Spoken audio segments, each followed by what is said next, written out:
Types. So the pink are the data that they published before. The blue are the new data that we're using in this study. And then the yellow comes from the public domain. Okay, study goals. We wanted to characterize hydraulic vulnerability in cotton, and I'll describe why. And then we wanted to, if the model works, then we wanted to apply it to sort of retrospectively examine what was not measured. This experiment was carried out in 2010 and 2012, and we have a lot of interesting questions to ask about it, but I can't go back in time and measure some of the stuff that wasn't measured. So we use the model to see if we can get at some of them.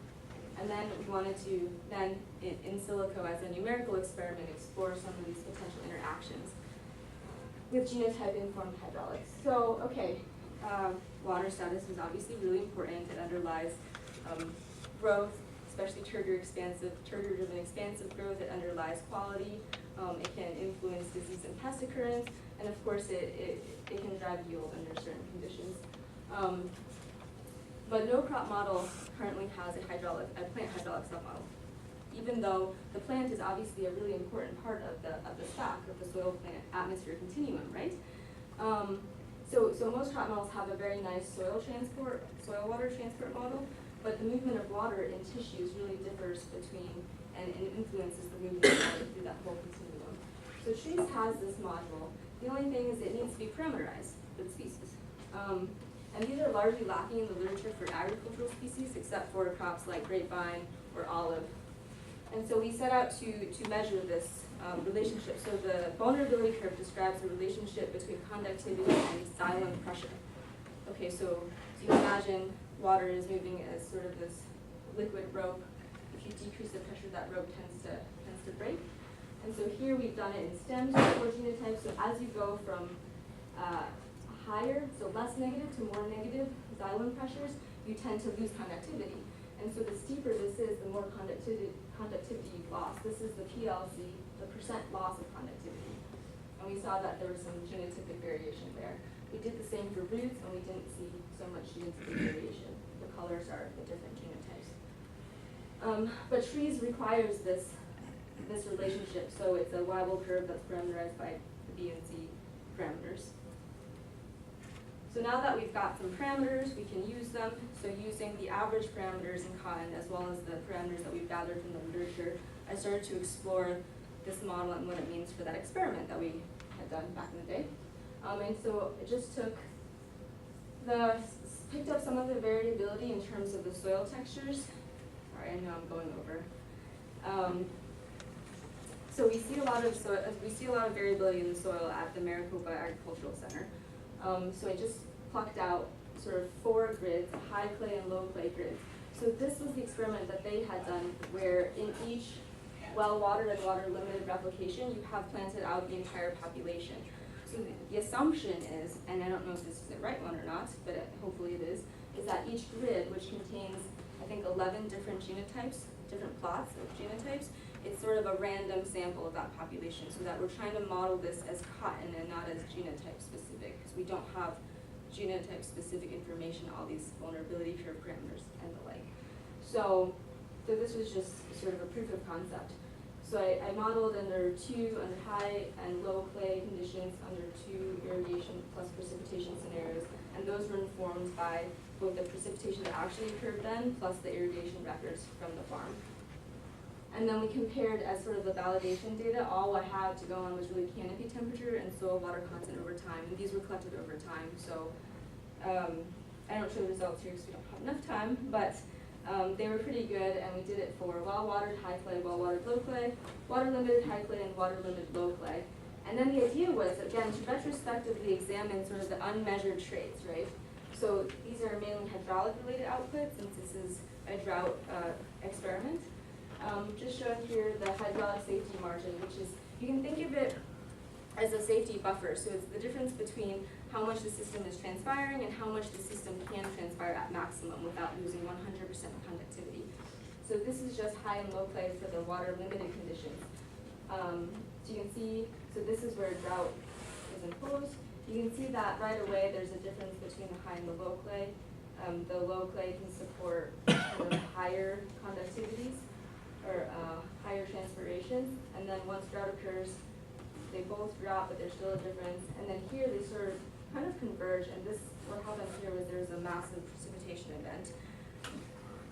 And we examined all the different hydraulic traits, water potential, just amount of conductance, transpiration, and that we saw that the effects of the soil types were more pronounced under the water limited than the well water conditions.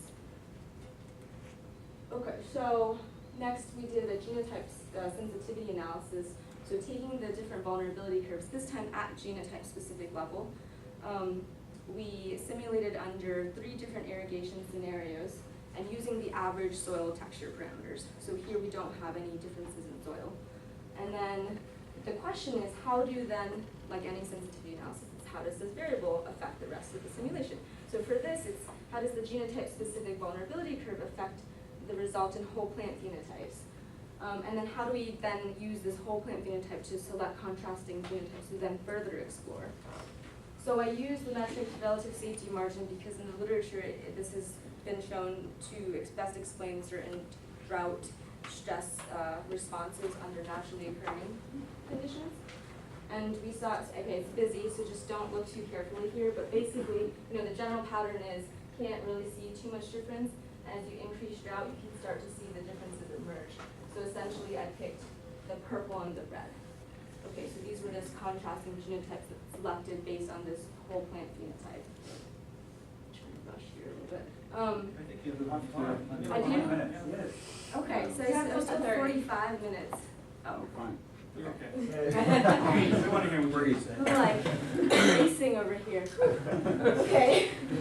Okay, so the point of the sensitivity analysis was really to select contrasting genotypes, right? So from the relative safety margin, we saw that the purple and the red, doesn't matter what genotypes they are, they seemed like they were the most contrasting. And when we compared the other hydraulic traits, the purple one really stood out from the rest of the crowd.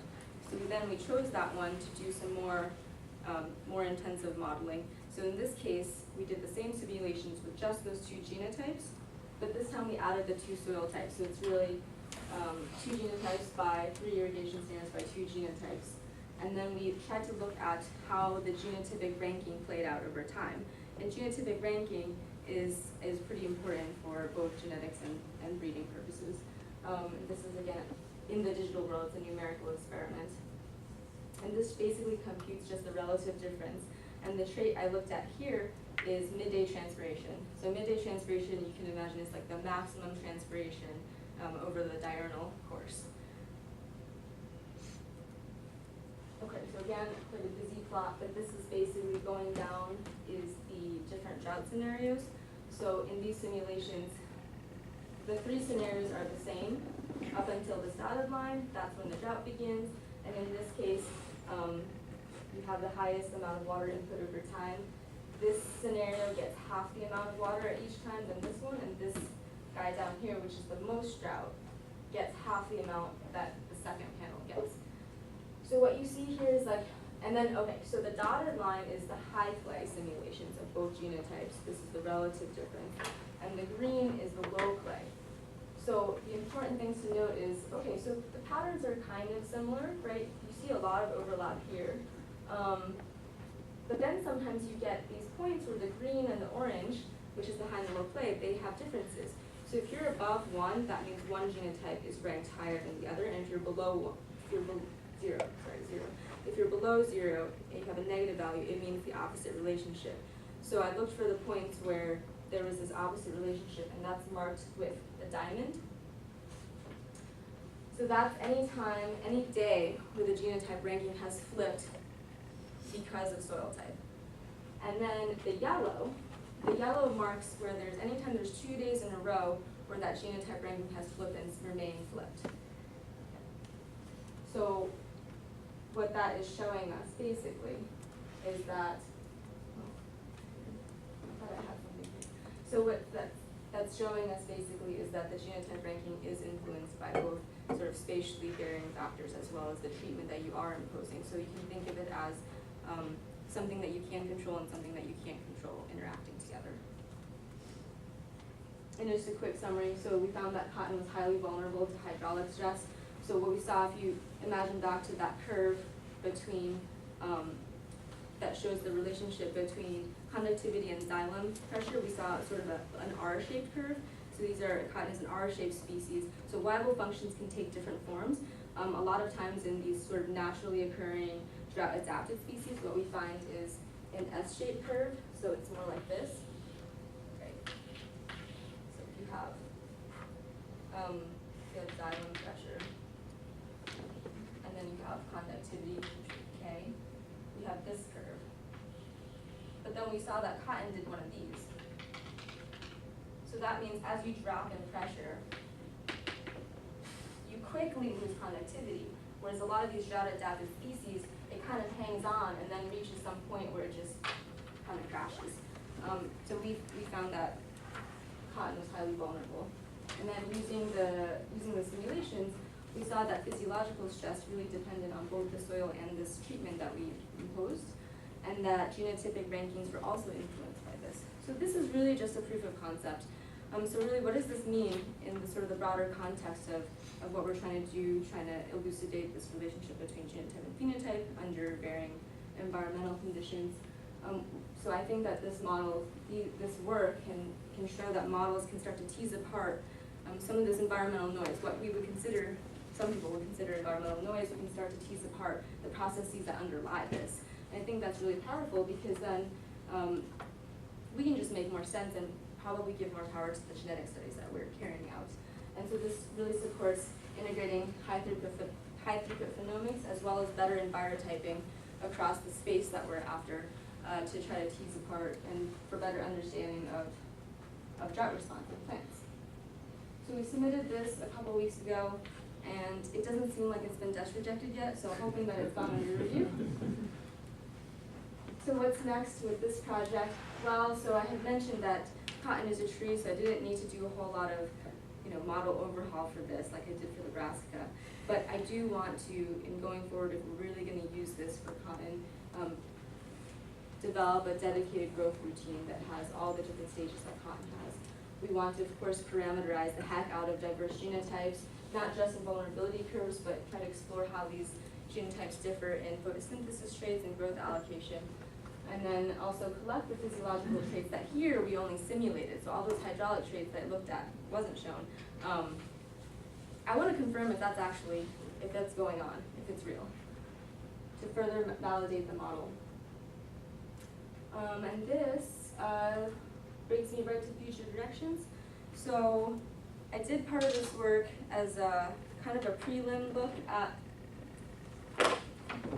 what we want to do in the future, which is apply this process-based modeling for genetic mapping with just adapted traits. And this is in collaboration, again, with Duke Paula, and then we've got Scott Mackay as my advisor at Buffalo. Lena and Brent are at Wyoming. They're stress physiologists. And so this is basically the overview. This is the last figure in that paper, but basically connecting phenomics, conventional phenotyping for ground truthing, envirotyping across space, with process-based models to try to map yield-related traits and stress-adaptive traits. I think this fits in really nicely with NSF's, one of their big ideas for future investments, and we are targeting NSF plant genome for this. So another project that I'm really interested in getting going is this idea of connecting computer science and computer science theory for designing cropping systems. So this is a collaboration between Brian Ronk at University of Minnesota. He's a geographer and kind of a computer scientist as well.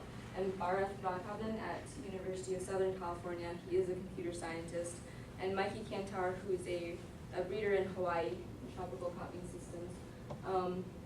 And yeah, we want to know how we can connect AI and machine learning to process-based modeling to in silico quickly sort of shortlist the options, to explore parameter space, basically. Because I don't know, I've just been really interested in this intercropping stuff. I have no experience in it, I have to be honest. But this idea that researchers are doing this really great work on these sort of ecological concepts, but you're doing them in the real world. It is slow, and you want to be able to kind of shortlist something and something to inform your experiments, right? Something that might have potentially a higher potential of having a good result. So we want to try to find these connections, and there's a lot of potential here to bring in agronomists with sort of the more domain knowledge. And then, let's see. Oh, this is just a picture I took. This is cool. This is rice, and then this is oil. And then lastly, I think it would be great to extend some of this G/E modeling using process-based models to, I don't know what to call them, I guess regional crops. I don't want to call them orphan crops because I don't think like crops like cassava are not really orphan crops anymore because there's so much funding that's been put into them actually now. And it's got its genome sequence and loads of resources kind of coming off the pipeline. So I would love to do something like this where we extend it out to a crop like cassava. From a modeling perspective, it's super interesting because it is cultivated as a perennial. It's got this really interesting below ground growth. And yet it's long-lived, so it's kind of in flux with the environment. And there's lots of spatial heterogeneity in the environment that these are planted in. And there's a lot of public resources from kind of these ongoing projects, and they've mostly front-loaded them from the breeding aspect, and there's really very little on the physiological aspect. And I've talked to a couple of these guys, and they're very interested in trying to develop a process-based model and trying to find these connections. I think there's a lot of resources that we can utilize from this. And here, I think it would be really nice to